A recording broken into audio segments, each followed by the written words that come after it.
गुजर। धन्यवाद सभापति महोदय। महामहिम राज्यपाल महोदय के अभिभाषण पे आपने मुझे बोलने का मौका दिया। सभापति महोदय,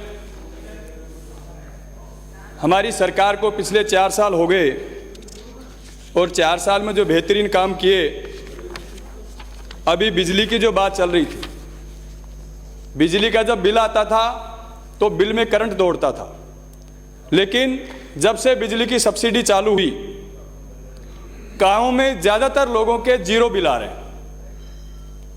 सभापति महोदय, एक जमाना था जब इंग्लिश मीडियम स्कूल में पढ़ने का सपना देखते थे लोग। गांव का आदमी, ग्रामीण परिवेश का आदमी, किसान का बेटा, मजदूर का बेटा बेटी इंग्लिश मीडियम स्कूल में पढ़ने का सपना भी नहीं लेते थे। देखिए, परंपराओं का, नियमों का उल्लंघन कर रहे हैं। आप लगातार कुछ ना कुछ खाते रहते हैं। माननीय सदस्य, आप खाएं तो अकेले नहीं खाएं। नहीं सर, इनके वास्तव में जांच करनी चाहिए। ये देखिए, बिल्कुल नहीं कहा, दिखा सर, कुछ ना कुछ दिखा है अंदर मुंह में। दिखा, यहाँ से दिख रहा है, यहाँ से दिख रहा है, यहाँ से दिख रहा है, यहाँ से दिख रहा है। सभापति महोदय, साझा करें, मतलब शिकायत ये नहीं भी एक जमाना था, शिकायत ये कि आप इनके साथ साझा करें।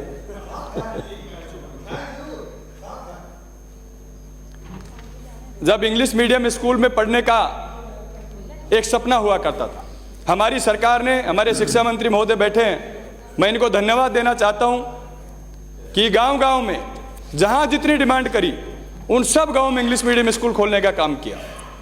ये बात सही है कि अभी थोड़ा शिक्षकों की कमी है इंग्लिश मीडियम स्कूल में, लेकिन जब हम कोई घर बनाते हैं तो सभापति महोदय, उसको भी पूरा करने में 5 साल का समय लगता है। आप समय का इंतजार करिए, शिक्षक भी आएंगे, अच्छी बेहतरीन व्यवस्थाएं भी होंगी, और आने वाले समय में गांव में, ढाणी में गरीब का बच्चा, किसान का बेटा, मजदूर का बेटा बेटी भी फर्राटेदार अंग्रेजी बोलेंगे। मैं धन्यवाद देता हूं हमारे शिक्षा मंत्री महोदय को कि शिक्षा प्रणाली में जो सुधार इन्होंने किया। सभापति महोदय, अभी मेरे अजीत दोस्त मुंडावर से आने वाले सदस्य जो पानी की बात कर रहे थे, मैंने इशारा भी किया उनको कि जब आप पानी की बात कर रहे हो, यमुना के पानी की बात कर रहे हो, तो कम से कम ईस्टर्न कैनाल की बात भी आपको करनी चाहिए कि पूर्वी राजस्थान का इतना बड़ा मुद्दा ईस्टर्न कैनाल, आज पूर्वी राजस्थान के 13 जिले से प्रभावित हैं। आज पानी की समस्या हो गई, हर 6 महीने बोरिंग ड्राई होने लगे। प्रधानमंत्री जी ने अजमेर और जयपुर में आकर के घोषणा की थी कि हमारी सरकार बनेगी तो हम निश्चित रूप से ईस्टर्न कैनाल को राष्ट्रीय परियोजना का दर्जा देंगे। और जब हमारे जलदाय मंत्री महोदय बैठे हैं, जब केंद्रीय जलदाय मंत्री हमारे राजस्थान से आने वाले हैं, और जब उनकी डिबेट हुई, उन्होंने इस बात की घोषणा की कि अगर प्रधानमंत्री जी ने अजमेर की मीटिंग में एक शब्द भी बोला हो तो या तो आप राजनीति छोड़ देना या मैं राजनीति छोड़ दूंगा। तो मैं तो कहता हूं कि उनको अपना वादा निभाना चाहिए और राजनीति छोड़नी चाहिए। हम जब डेमोक्रेसी में पब्लिकली कोई बात बोलते हैं तो उसका एक वजन होता है। केंद्र सरकार का एक कैबिनेट मंत्री अगर इतनी बड़ी बात दावे के साथ बोलते हैं तो मैं तो कहता हूं उनको अपना दावा, उनकी बात निभानी चाहिए। जबान की कीमत है दुनिया में, अगर हमारी जबान के ऊपर लगाम नहीं है तो फिर उस बात का कोई मतलब नहीं है। सभापति महोदय, अभी पिछली बार हमारी सरकार ने एक अच्छा महत्वपूर्ण काम किया और मैंने मुद्दा उठाया भी था कि पालनहार योजना, जिसमें वो गरीब बच्चा जो अनाथ हो जाता है, जिसके पिता या मां की मृत्यु हो जाती है, उसको संभालने वाला कोई नहीं होता, उसकी जिम्मेदारी हमारी सरकारों की होती है। उसमें अनाथ बच्चों के लिए 2500 रुपए की घोषणा की गई। मैं इस बात में थोड़ा संशोधन चाहते हुए यह निवेदन करूंगा सरकार से कि हमने अनाथ बच्चों के लिए 2500 रुपए की घोषणा की है। उस अनाथ शब्द के साथ जिसके माँ या बाप दोनों में से जो जीवित है, अगर वो गंभीर बीमारी से पीड़ित है, वो विकलांग है, उसको भी अगर उसमें श्रेणी में शामिल किया जाए तो हजारों बच्चों का इसमें भला होगा। सभापति महोदय, ऐसे परिवार मैंने देखे जिसकी माँ विकलांग है, पिताजी की डेथ हो गई, लेकिन वो उस श्रेणी में नहीं आ पा रहे, इस वजह से उन बच्चों को लाभ नहीं मिल पा रहा। सभापति महोदय, कुदरत का कहर अगर सबसे ज्यादा कहीं बरसता है तो हमारे किसान भाइयों पे बरसता है। मैं किसान का बेटा हूं, उस दर्द को अच्छी तरीके से समझता हूं। अभी जब मैं गांव गया पिछले 5-7 दिन पहले, जब खेत की तरफ गया तो हमारे ताऊ जी वगैरह सब कह रहे थे भाई आपकी बार तो सरसों पूरी चौपट हो गई, 20% भी नहीं बचे।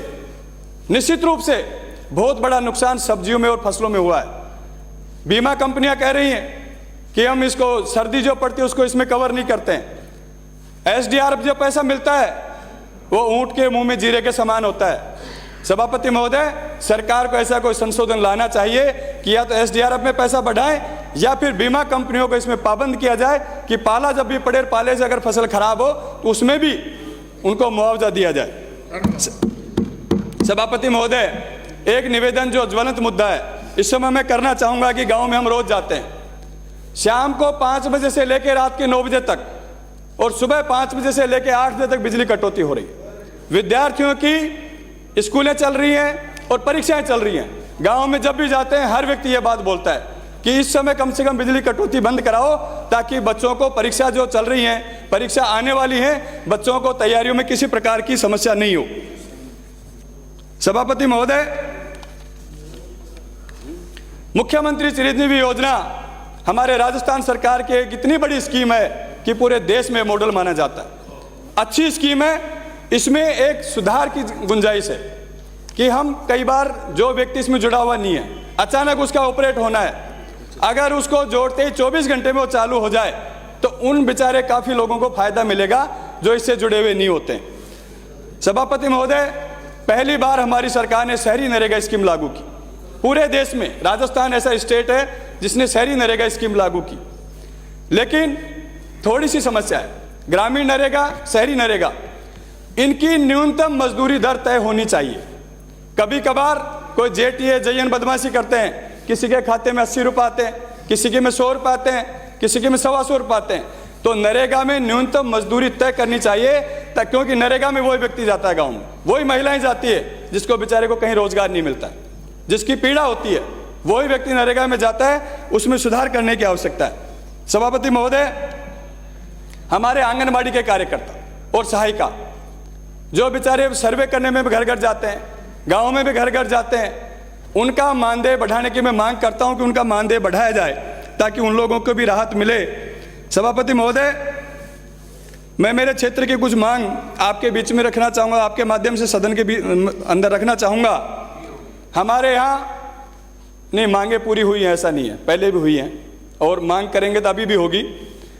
हमारे प्रसिद्ध नारायणदास जी महाराज का त्रिवेणी धाम मंदिर है, वहाँ पे पीएससी है, 4-5 पंचायतें हैं, मंदिर में कम से कम 500-700 साधु हमेशा रहते हैं। मैं मांग करता हूँ सदन में कि उस पीएससी को सीएससी में, साहिवाड़ हमारे जो पीएससी है उसको सीएससी में क्रमोन्नत किया जाए। सभापति महोदय, क्योंकि चिकित्सा व्यवस्था अच्छी होगी, वहाँ से 15 किलोमीटर पहले कोई भी चिकित्सा व्यवस्था नहीं है। अचानक रात को कहीं दिक्कत आती है तो हम या तो शाहपुरा जाना पड़ता है या वहाँ से जयपुर जाना पड़ता है। तो निश्चित रूप से मैं आपके माध्यम से मांग करना चाहूँगा कि हमारी साहिवाड़ पीएससी को सीएससी में क्रमोन्नत किया जाए और हमारी ग्राम पंचायत भांकरी, मंडा, पालड़ी, बड़ोदिया में पीएससी खोली जाए। सभापति महोदय, हमारे पावटा पंचायत समिति जो पिछली सरकार के समय में बनी, ब्लॉक मुख्य चिकित्सा अधिकारी, उसके बाद जितनी पंचायत समितियां खुली उनमें ब्लॉक स्तर पे ब्लॉक मुख्य चिकित्सा अधिकारी ब्लॉक सी में जो बैठा दिया गया, पद स्वीकृत किए गए। लेकिन जो पहले की पंचायत समितियां हैं उनमें ब्लॉक मुख्य चिकित्सा अधिकारी का पद अभी तक सृजित नहीं किया गया है। मैं मांग करता हूं आपके माध्यम से कि वो पद भी सृजित किए जाएं। सभापति महोदय, सड़कें अगर अच्छी होंगी तो निश्चित रूप से उस क्षेत्र का अच्छा विकास होगा। जिस क्षेत्र की सड़कें अच्छी हैं तो निश्चित रूप से वो क्षेत्र बहुत ही अग्रणी है। और मैं खुशनसीब भी हूं कि मेरे विधानसभा क्षेत्र में काफ़ी सड़कें बनी हैं इस कार्यकाल में, लेकिन फिर भी हमारे पावटा से विराटनगर को जोड़ने वाली सड़क MDR 175 बावड़ी से विराटनगर को मैं मांग करता हूं कि उस सड़क को MDR को दोबारा बनाया जाए, निश्चित रूप से 7 मीटर चौड़ाई में, ताकि हमारे 2 उपखंड आपस में जुड़ सके, पूरी विधानसभा जुड़ सके। सभापति महोदय, हमारे एक MDR रोड है 228 नंबर, उसमें अलवर और जयपुर जिले जुड़ते हैं। सिर्फ उसमें 4 किलोमीटर बीच में टुकड़ा बचा हुआ है, राजनुता से लेकर कराना तक। उस सड़क को बनाया जाए। और एक सड़क MDR 188 भीलवाड़ी से खोरा, इसको भी मैं बनाने की मांग करता हूं। सभापति महोदय, विज्ञान का जमाना है। विज्ञान के जमाने में अगर स्कूलों में हम विज्ञान संकाय नहीं खोलेंगे तो हमारे बच्चे और बच्चियां ग्रामीण परिवेश के विज्ञान कहाँ से पढ़ेंगे? कॉलेजों में और स्कूलों में विज्ञान संकाय अधिक से अधिक खोले जाएं। मैं मांग करता हूं कि हमारे गवर्नमेंट कॉलेज पावटा में विज्ञान एवं वाणिज्य संकाय खोले जाएं एवं हमारे सीनियर स्कूल राजकीय उच्च माध्यमिक विद्यालय बागावा सहिरान, बाड़ी जोड़ी, पालड़ी व राजनुता में विज्ञान संकाय खोले जाएं ताकि आने वाले समय में हमारे बच्चों को विज्ञान की पढ़ाई करने का मौका मिल सके। सभापति महोदय, हमारे राजकीय उच्च प्राथमिक विद्यालय संस्कृत विद्यालय खेड़ा जो काफ़ी पुराना स्कूल है, मैं मांग करता हूं कि उस विद्यालय को प्रवेशिका में क्रमोन्नत किया जाए। सभापति महोदय,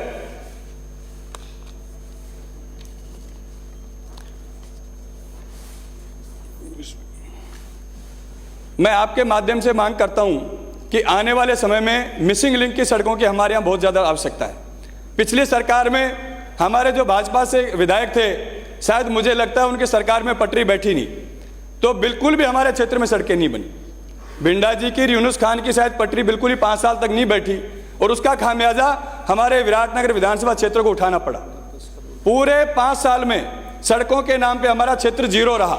मैं धन्यवाद देता हूं हमारी सरकार को कि इस 5 साल में, इस 4 साल में अच्छी सड़कों का हमने जाल बिछाया, लेकिन चूंकि पिछले 10 साल 15 साल से वहाँ भारतीय जनता पार्टी के विधायक थे, इस वजह से सड़कों का जाल नहीं बिछ पाया कि मिसिंग लिंक की सड़कें इस बार बहुतायत संख्या में दी जाएं ताकि आने वाले समय में अच्छी सड़कें बन सकें। क्योंकि जिस क्षेत्र की सड़कें अच्छी होंगी वो क्षेत्र अच्छा डेवलपमेंट करता है, रोजगार भी आता है। हमारा क्षेत्र जयपुर के नज़दीक है, दिल्ली के नज़दीक है, इसलिए उसमें बनाया जाए।